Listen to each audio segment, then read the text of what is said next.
So I'm thinking back to when I took my own Elat exam, and now I'm far enough away from it that I have fond memories. But when I consult with people to help them through the Elat, they're really nervous, and it makes me remember just how nervous I was. Because the thing about the Elat is everything's kind of riding on it, or that's what it feels like, and everything's within your control. So it's actually the ultimate test of whether you are good enough, or that's what it feels like.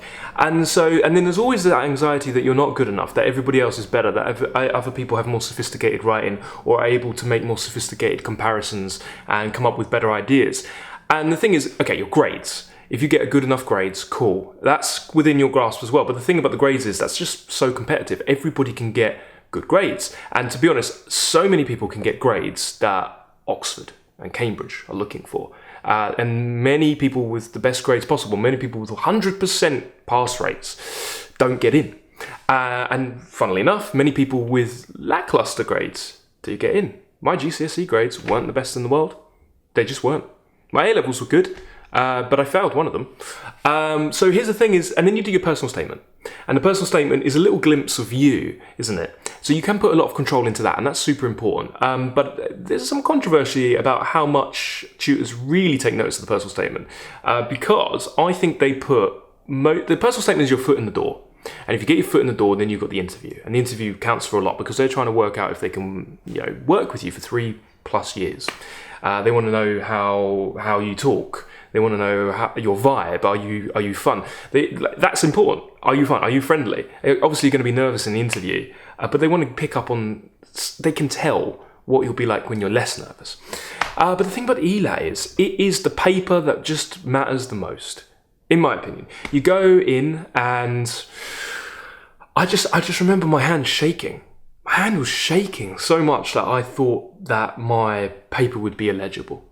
And I was so scared. I'd looked at all the past papers, I'd prepared, I'd developed my own little blueprint, my own system, one that I teach others now, and one that has great success rate. But I just really didn't know if I could pass or not. And when I opened that paper, I went, oh no. Because you know that feeling where you go, oh, please let there be something that I recognise. Please let there be something that I recognise. And the thing is, the ELAT's chosen to make sure that you don't know these passages. They don't choose common passages. They definitely don't choose anything that you'd have studied at GCSE or A-level. They want to choose hard passages. And even now, I've gone through Oxford. I've done more reading than most people in the world will do in their lifetimes. And I did that in a year, and then another year, and then another year. I've read so much.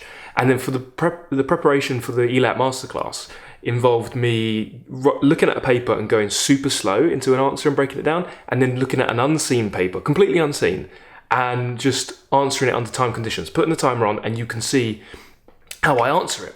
And I think that's really valuable. I noticed in both papers I went, oh no.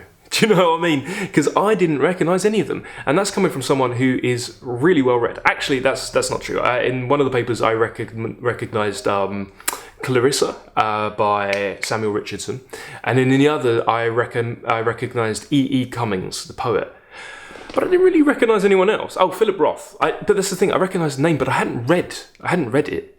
And so they're quite niche. But if you have the right approach to the ELAT, it doesn't matter how nervous you are. It doesn't matter how shaky you are. If you have the right approach and you go in with a sense of, I'll give you the mindset. The mindset is similar to the interview. When you go into the interview, the mindset is not, I'm going to sit here and answer their questions and I hope they pass and I say something that they like. The mindset is, you're going in to have an intellectual, fun conversation about books, if you're doing English, with people who are really knowledgeable. Like one of my interviews was with my Victorian tutor. He taught me the Victorianism, and also one of the editors for the OED, the Oxford English Dictionary. And for the interview, I was shaky. But I just said, look, this is a conversation. I didn't get a lot of good conversations. I went to a state school. It wasn't a good school. I didn't get a lot of debates. I didn't get a lot of intellectual nourishment. So I said, right, I'm going to get a lot out of this. And we had a great chat. And they asked me questions, and then I asked them questions back. And if I didn't know the answer, which is the case, I didn't know the answer to anything they asked me, I punted it back. But anyway, this is not about interview strategy. We can talk about that another time if you're interested. This is about when you go into that ELAT, all bets are off. forget about the outcome. You are not trying to get into Oxford. You are not trying to set up your future. You're not trying to pursue the degree of your dreams. You are just trying to have an absolute blast. What does the Elat ask you? It says compare and contrast in any way that seems interesting to you. So you find what's interesting to you and you compare and contrast the heck out of them. And you have a blast doing so. You don't doubt yourself. The point is silly, insignificant, cool, so be it. Go into it. Push into the doubt, the pain, the pivot into the worry and the anxiety. And let that fuel you. And you should, if you approach the Elat correctly with the correct mindset, the time will fly by, but you'll have a lot written. And you will end the paper thinking, I want to keep going. I want to keep going. And if you get invited to interview, the lucky thing is you will be able to keep going, because they actually, for one of the interviews, they make you do an unseen passage. So you're like, oh, I already did the Elat. I've got to do this again. Yeah, you've got to do it again. And you sit down and you look at these unseen extracts, and then you go immediately into an interview and you talk about it. And that was great. I remember I was really, really nervous, but I did that and I was happy to go in and talk to these people. Remember, correct mindset is not you showing off, not you showing how well read you are, but just enjoying what you're doing. Relish the opportunity. Be the Oxford student. Be the student right now. Not the person trying to become one. Just be it. Have a blast. All right? And forget what the outcome is supposed to be. That's my top piece of mindset advice for the Elat. And the thing is, once you do the Elat, you'll feel really refreshed. You'll think it's difficult, and you'll think you might have not have done well. If that's true, that's often a good sign, especially if you are well read. See the Elat as the beginning point of your transformation, like a phoenix rising from the fire.